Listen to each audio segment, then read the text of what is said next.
그러나 첫째 부활에 참여한 성도들은 선교의 믿음을 가지고 그리스도와 더불어 하나님과 그리스도의 제사장이 되어서 마침내 그리스도와 함께 왕노릇 한다는 거예요. 1000년 동안.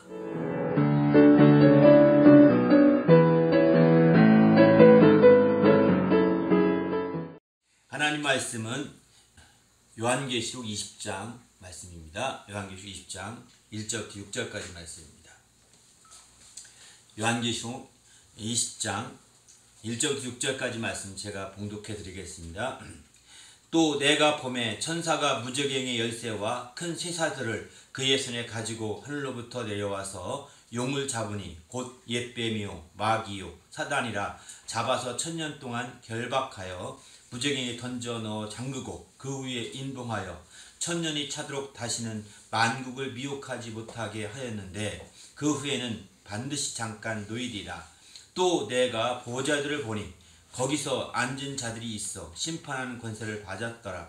또 내가 보니 예수를 증언함과 하나님 말씀 때문에 목뱀을 당한 자들의 영혼들과 또 짐승과 그의 우상에게 경배하지 아니하고 그들의 이마와 손에 그의 표를 받지 아니한 자들이 살아서 그리스도와 더불어 1000년 동안 왕노릇하니 그 나머지 죽은 자들은 그 1000년이 차기까지 살지 못하더라. 이는 첫째 부활이라. 이 첫째 부활에 참여하는 자들은 복이 있고 거룩하도다. 둘째 사망이 그들을 다스리는 권세가 없고 도리어 그들이 하나님과 그 그리스도의 제사장이 되어 1000년 동안 그리스도와 더불어 왕노릇하리라. 아멘. 오늘 첫째 부활에 참여하라 제목의 말씀을 나누고자 합니다. 바로 이 첫째 부활에, 오늘은 첫째 부활에 대해 말씀 나누고자 하는데요. 우리가 이 코로나 사태로 말미암아 이제 능히 이기고 담대하게 원하는 마음에서 성령 강조까지 계속해서 부활에 대한 말씀을 계속 나누고자 이렇게 준비하고 있습니다.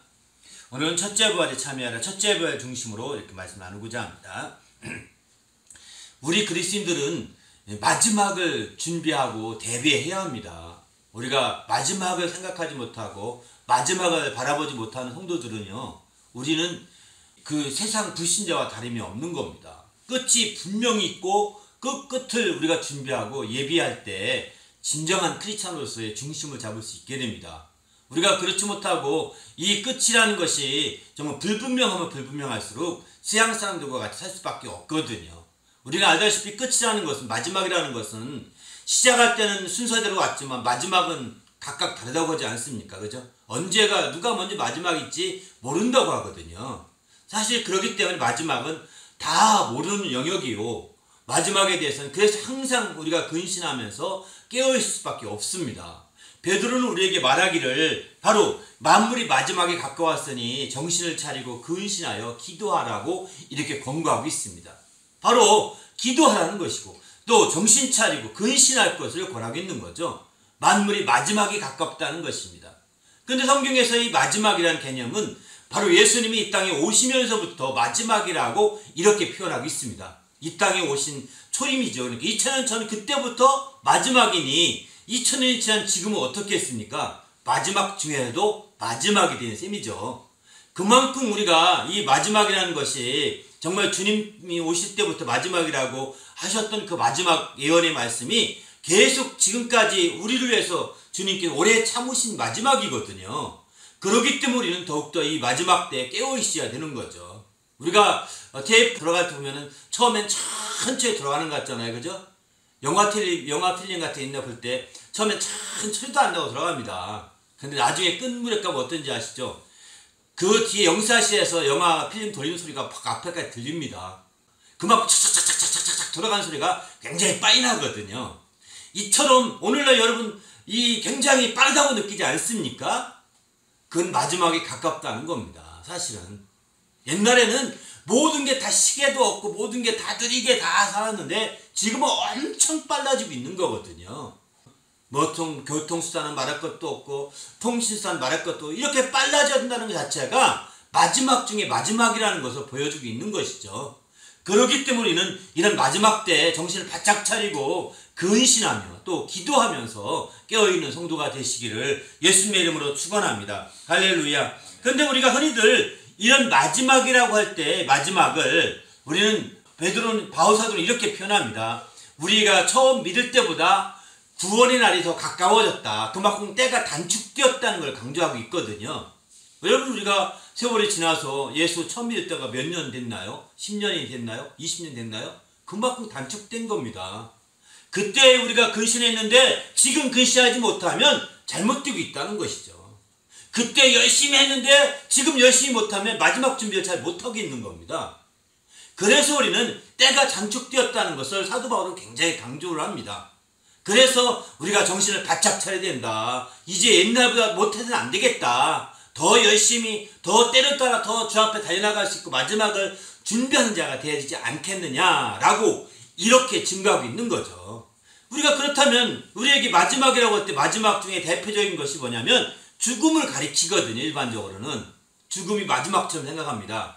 그러나 성경에서는 분명히 말하고 있습니다. 마지막은 죽음이 아니라는 것입니다. 그럼 무엇일까요? 바로 부활입니다. 부활이 우리의 마지막이지 죽음이 마지막이 아닙니다. 네, 죽음이라는 것은 죽음 후에도 인간의 육신의 모습에 죽으면 그 상태에 잠깐 동결된 상태로 있거든요. 그게 끝나는 게 아닙니다. 마지막이 되면 그 마지막 시점 지나는 순간부터 완전히 바뀌게 되지 않습니까? 무언가, 그죠? 달라지게 되죠. 근데 죽음 이후에 달라지는 게 없습니다. 죽은 동시에 쫙 동결, 잠자는 상태가 되는 거죠. 육체의 삶에서 잠자는 상태가 돼서 그대로 잠시 동결된 상태가 되는 겁니다. 변화가, 진정한 변화는 부활을 통해서 달라지게 됩니다. 그래서 부활이 마지막이라고 이렇게 표현을 합니다. 예수님이 오실 초림하실 때를 우리가 마지막이라고 말씀하신 건데도 부활 때문이기도 합니다. 주님이 나는 부활이오라고 말씀하시는데 그 부활이 요한계시록 가게 되면은 나는 알파와 오메가다 이렇게 말씀하시거든요. 바로 주님이 부활하심으로 마지막을 나타내고 계신 거죠. 그리고 주님이 부활하심으로 말미암아 새로운 시작이 되는 거예요. 이렇게 주님이 마지막이요 시작이요, 시작이요 마지막이요, 알파요 오메가요, 오메가요 알파요. 주님이 부활이라는 표현과 같은 표현이기도 합니다. 그만큼 우리 주님이 마지막으로 부활하심으로 말미암아 부활의 첫 열매가 되셨죠. 그때부터 지금 마지막 시대예요. 이제 또 우리의 육신, 이 모든 인류의 마지막을 맞이하고 있는 거죠. 그건 부활을 통해서 그 마지막이 형성되게 됩니다.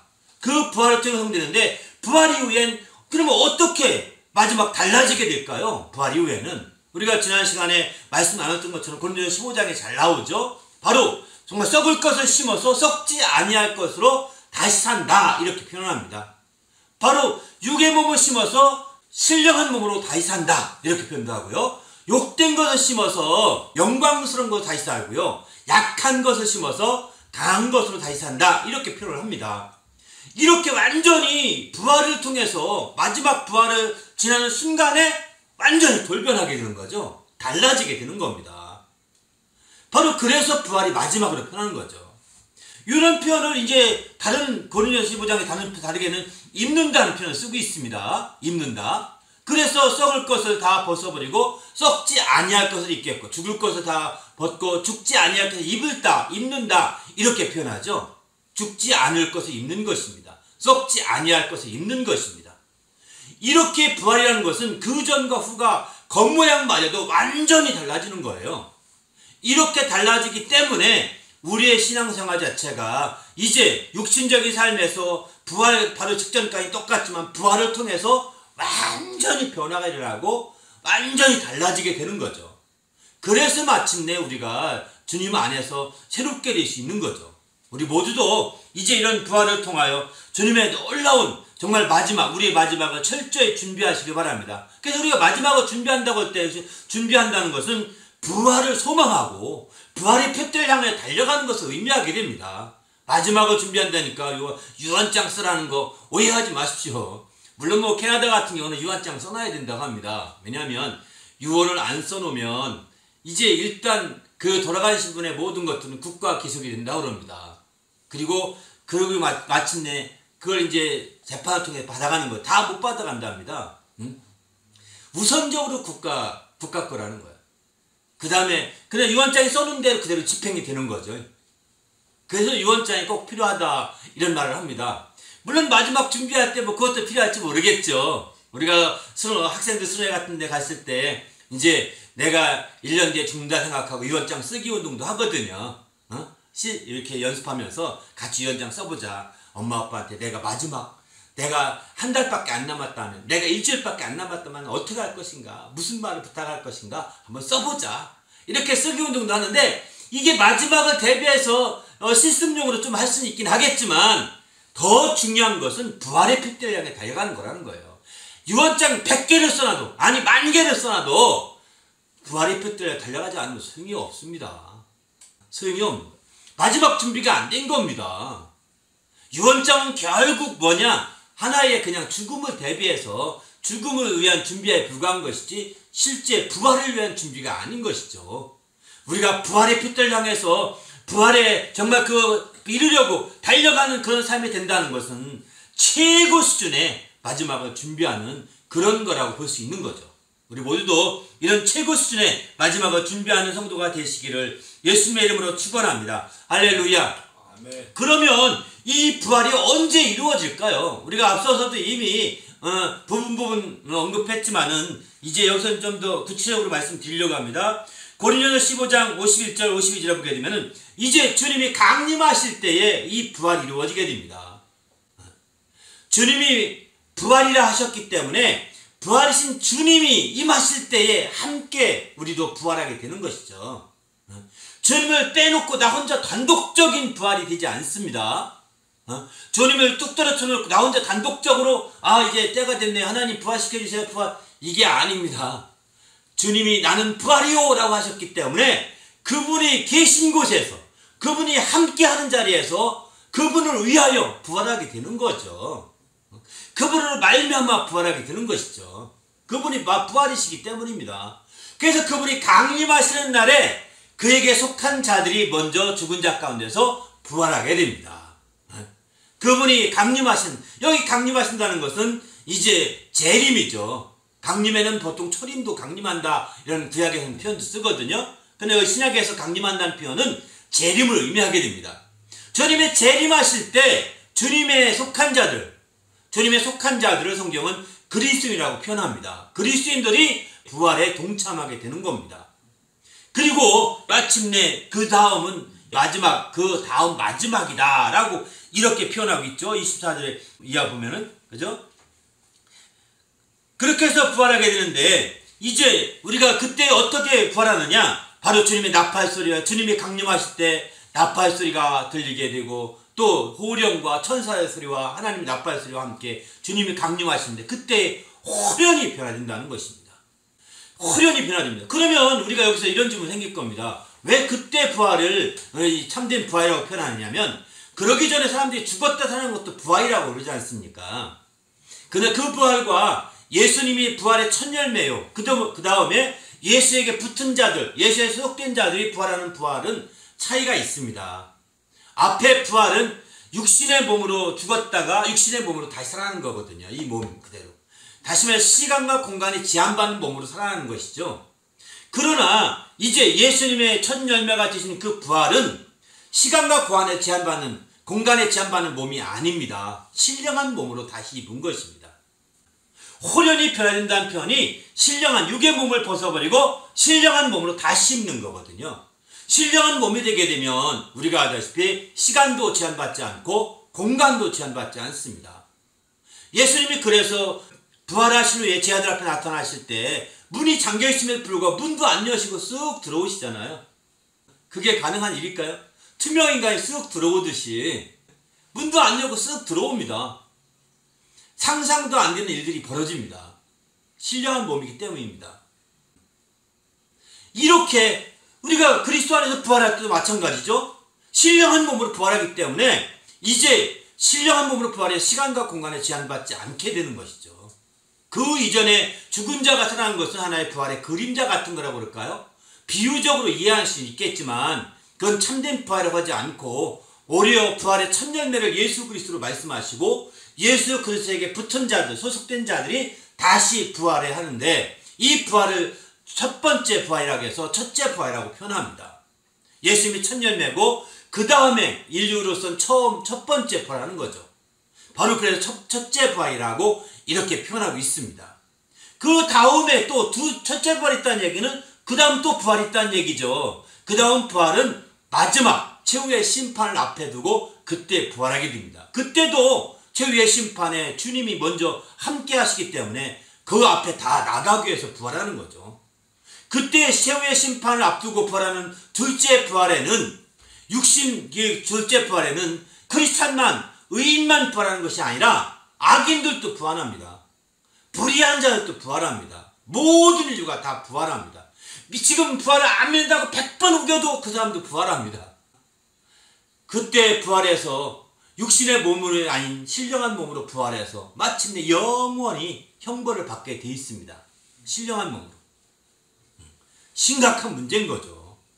그렇기 때문에 우리는 정말 우리가 이 첫째 유형이 둘째 부활에 참여해서 심판을 받기 위한 부활이 되지 마시고 이제 첫째 부활에 참여해서 주님과 함께 정말 함께하는 그런 부활이 되어야 되는 것이죠. 주님과 함께 행복을 누리는 부활이 될 때 우리가 참으로 이제 이 첫째 부활에 참여하는 의의가 있는 것이죠. 오늘 본문에도 보게 되면 이 첫째 부활에 대해서 이렇게 말씀을 하시죠. 이 첫째 부활은 이렇게 표현합니다. 누가 그럼 이런 첫째 부활에 참여하느냐? 성경은 오늘 본문의 4절에 이렇게 말씀하죠.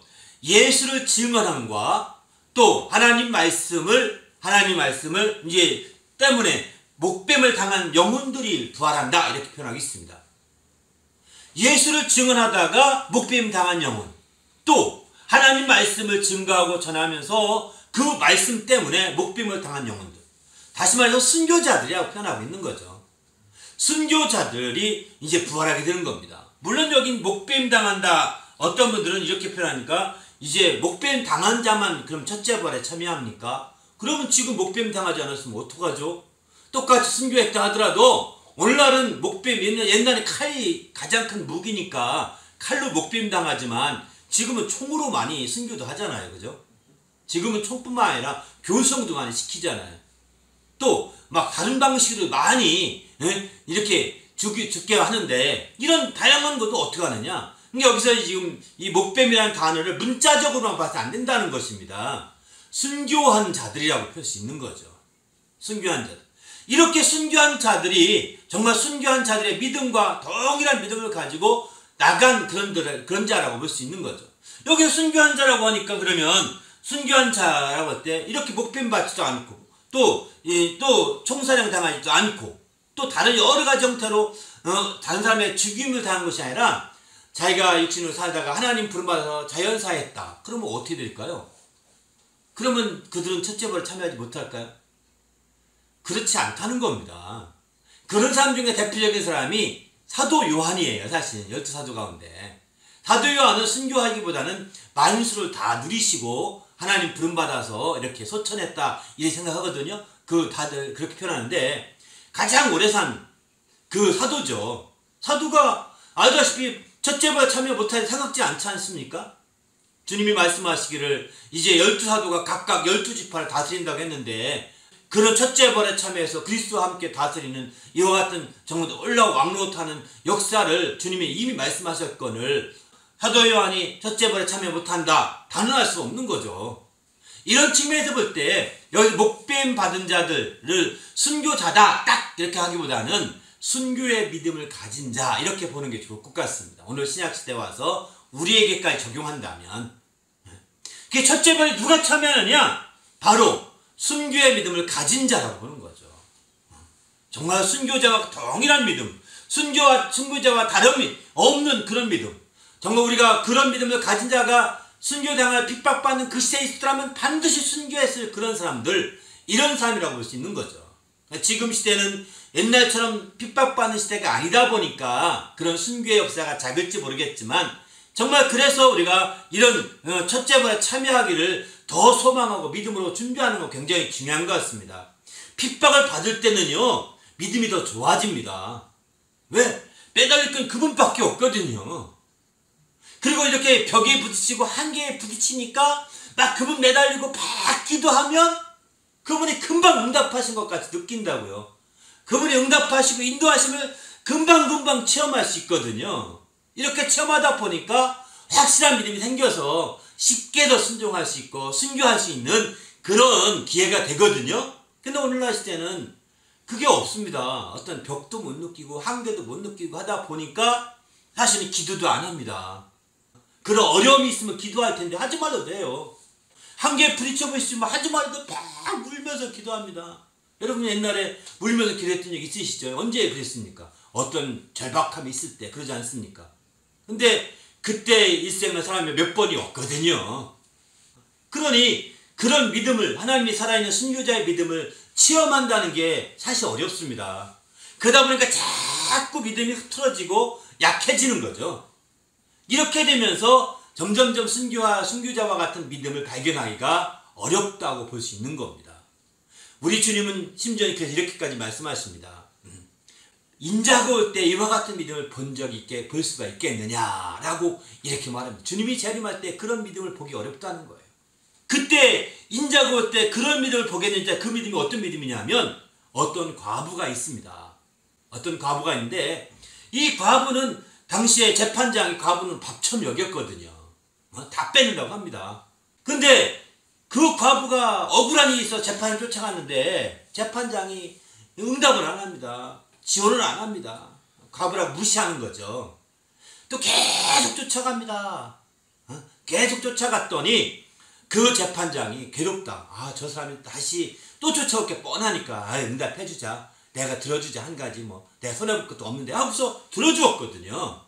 불의한 재판관도 과부의 청을 못 이겨서 들어줬단 말이에요. 이와 같은 믿음을 볼 수 있겠느냐라고 이렇게 누가복음 17장에 표현하고 있습니다. 그와 같은 믿음이에요. 다른 믿음이 아닙니다. 그러니까 인자가 올 때 끈질기게 주님을 붙들고 늘어지는 그런 믿음을 보기 어렵다는 거예요. 인자가 올 때 주님을 끊임없이 붙들고 늘어지는 믿음이 없다는 거예요. 그러니까 절박함이 없다는 겁니다.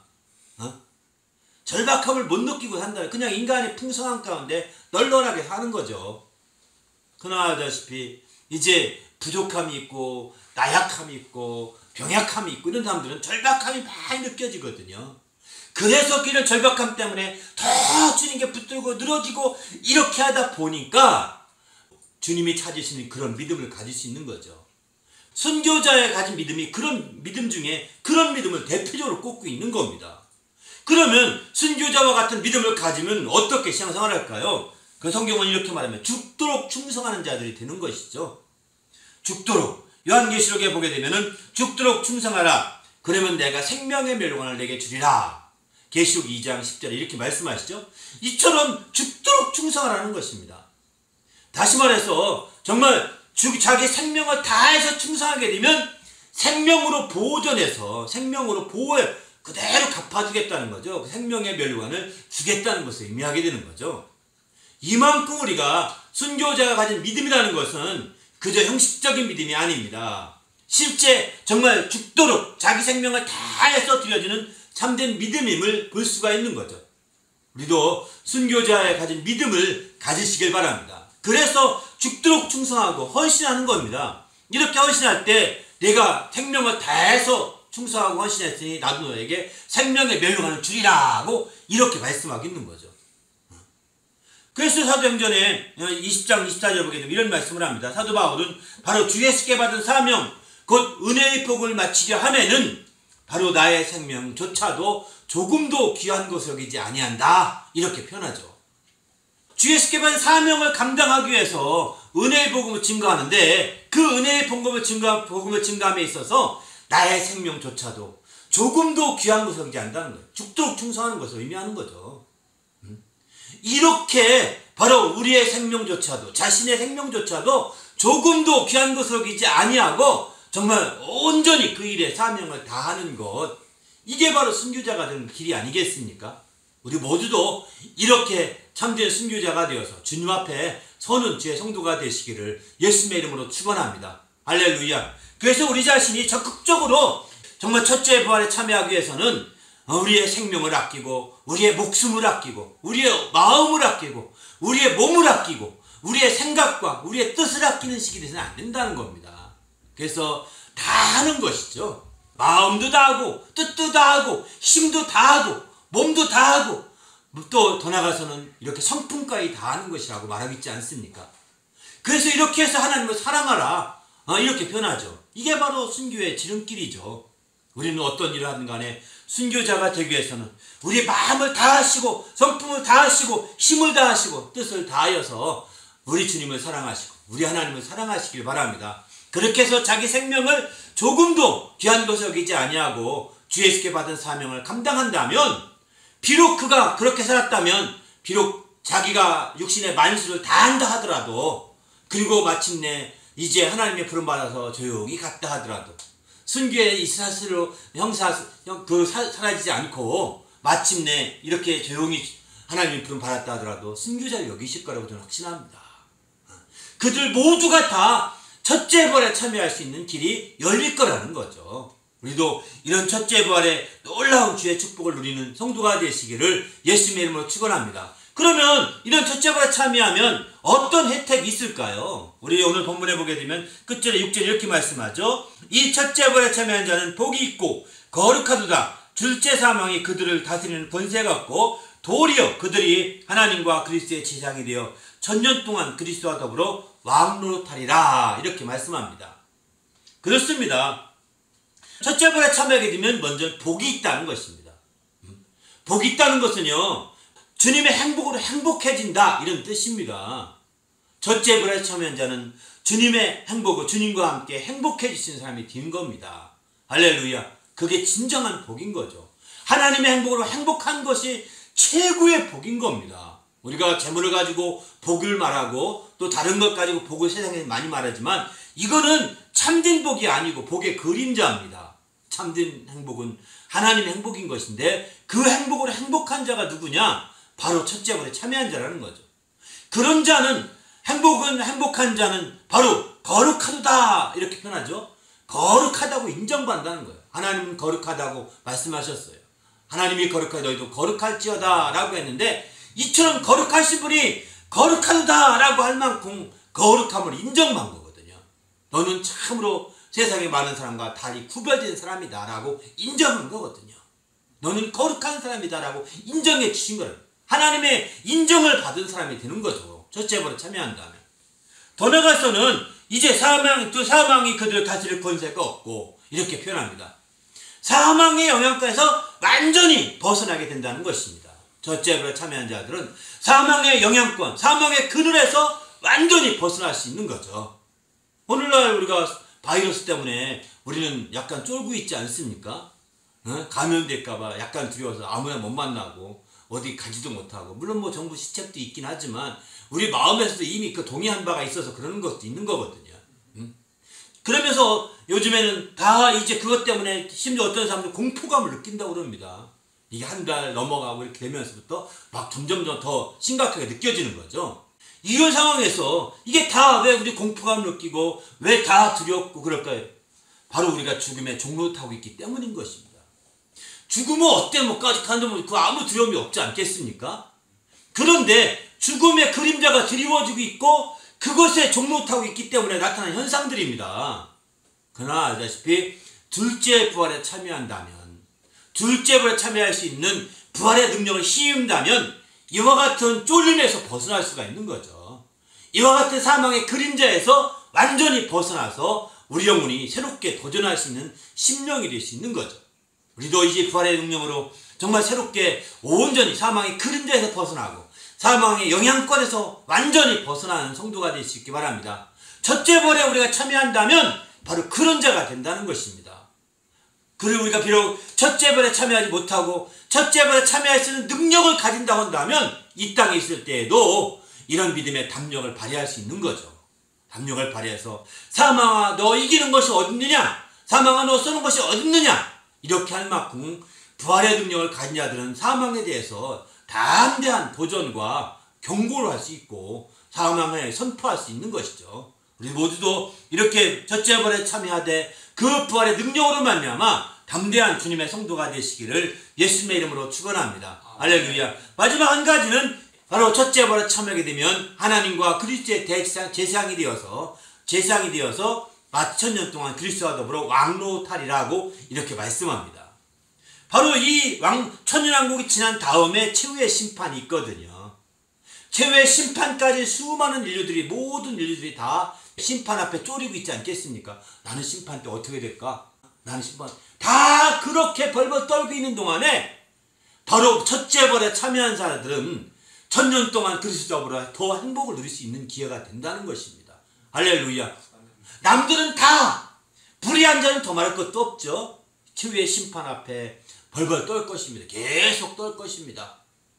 정말 부활하지 첫째 벌에 참여하지 못한 자들은 둘째 벌에 참여할 텐데 크리스찬이라 하더라도 그들은 정말 최후의 심판 앞에 떨 것입니다. 나는 어떻게 판단받을까? 내가 이왕이 잘 살걸 할 겁니다.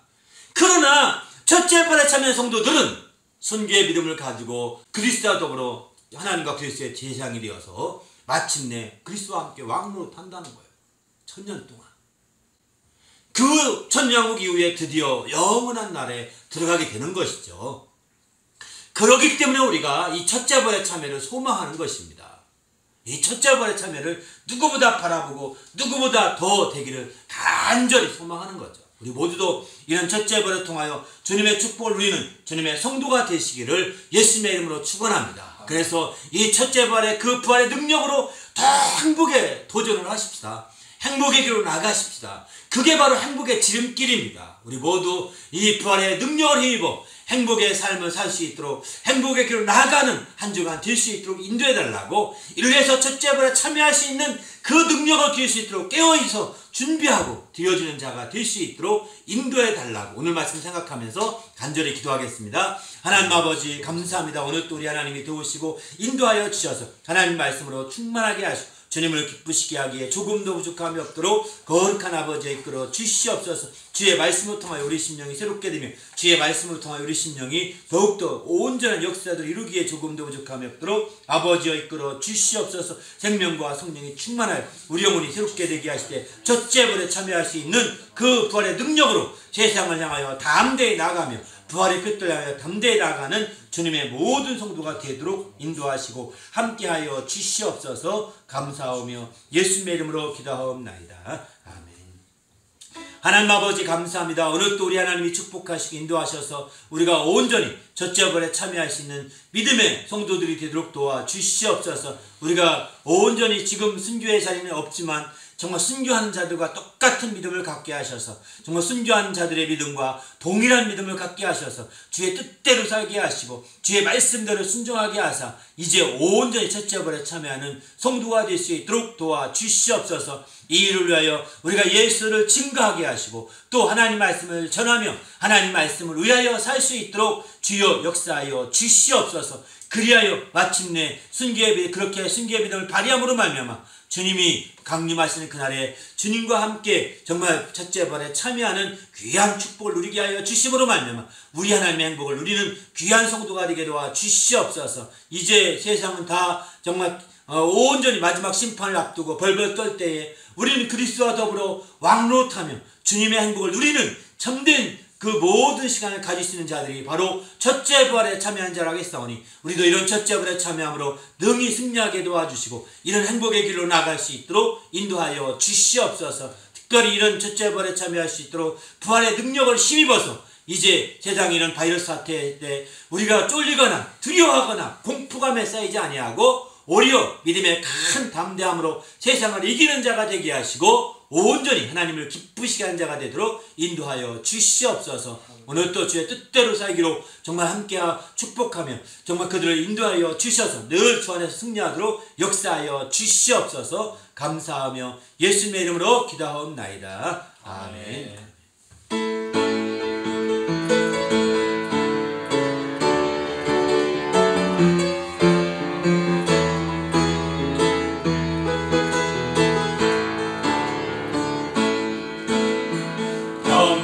참매여 행복을 찾고는 예수님을 만나보세요.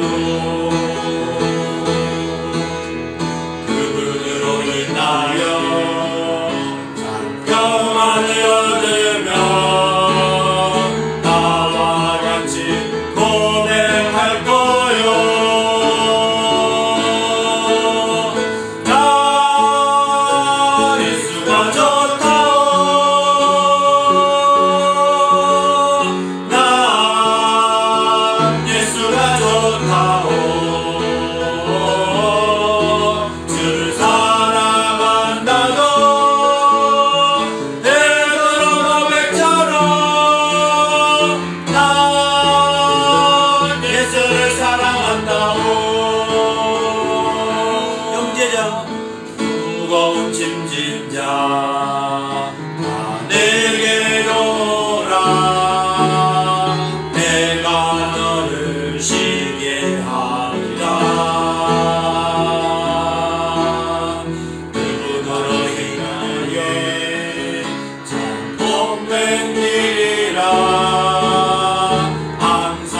사랑한다던 베드로 고백처럼 난 예수를 사랑한다오. 할렐루야. 한 가지만 기도하기 원할 때 각 처소에는 우리 모든 성도님들이 이번 한 주간도 승리할 수 있도록 특별히 이제 코로나 바이러스 사태가 캐나다에서 좀 더 진전될 것 같아 이렇게 안정될 것 같은데 계속 1000명, 1100명, 1200명 매일같이 계속 확진자가 늘어납니다. 그러니까 줄지 않습니다. 조금 100명, 1100명에 1200명, 이번 1200명 들어 이런 식으로 정말 기도밖에 없는 것 같습니다. 기도해서 하나님 이 모든 일들이 빨리 안정되고 해달라고. 그러나 이제 정부 방침엔 이번 주부터 다음 주부터는 10명 정도까지 모여도 된다 이런 얘기 했다고 합니다. 그래서 이제 온라인 또 교회만 허락된다면 오프라인 예배도 좀 드릴까 생각하고 있습니다. 지하 여기서는 어려울 것 같고요. 교회만 허락된다면 그냥 오프라인 예배 드리겠으면 하는데 겸하여 드릴 생각 해보는데 아무튼 우리가 이제 기도 많이 해주셔서 속히 잘 안정되게 하시고 또 모든 게 회복될 수 있도록 인도해달라고 간절히 한번 기도하시고 또 마치도록 하겠습니다. 하나님 아버지 감사합니다. 주께서 함께 하시기 인도하셔서 이제 캐나다의 모든 바이러스 사태가 속히 종식되게 하시고 새롭게 되도록 도와주시옵소서. 속히 안정되게 하시고 속히 새롭게 되게 하시고 또 새로운 모든 것들이 회복될 수 있도록 인도해 주시옵소서. 이제 정말 아버지 하나님 모든 일들이 주 안에서 잘 펼쳐지게 하시고 우리 하나님의 영광을 드러내기에 조금도 부족함이 없도록 이끌어 주시옵소서. 우리 주님이 함께 하시고 이끌어 주시니 성령으로 충만할 수 있도록 인도하여 주시옵소서. 감사하오며 예수님의 이름으로 기도하옵나이다. 아멘.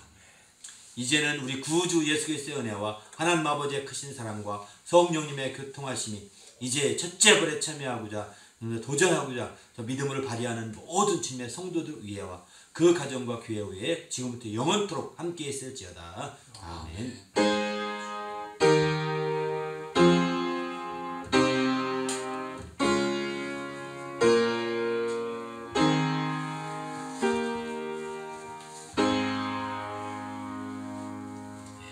감사합니다.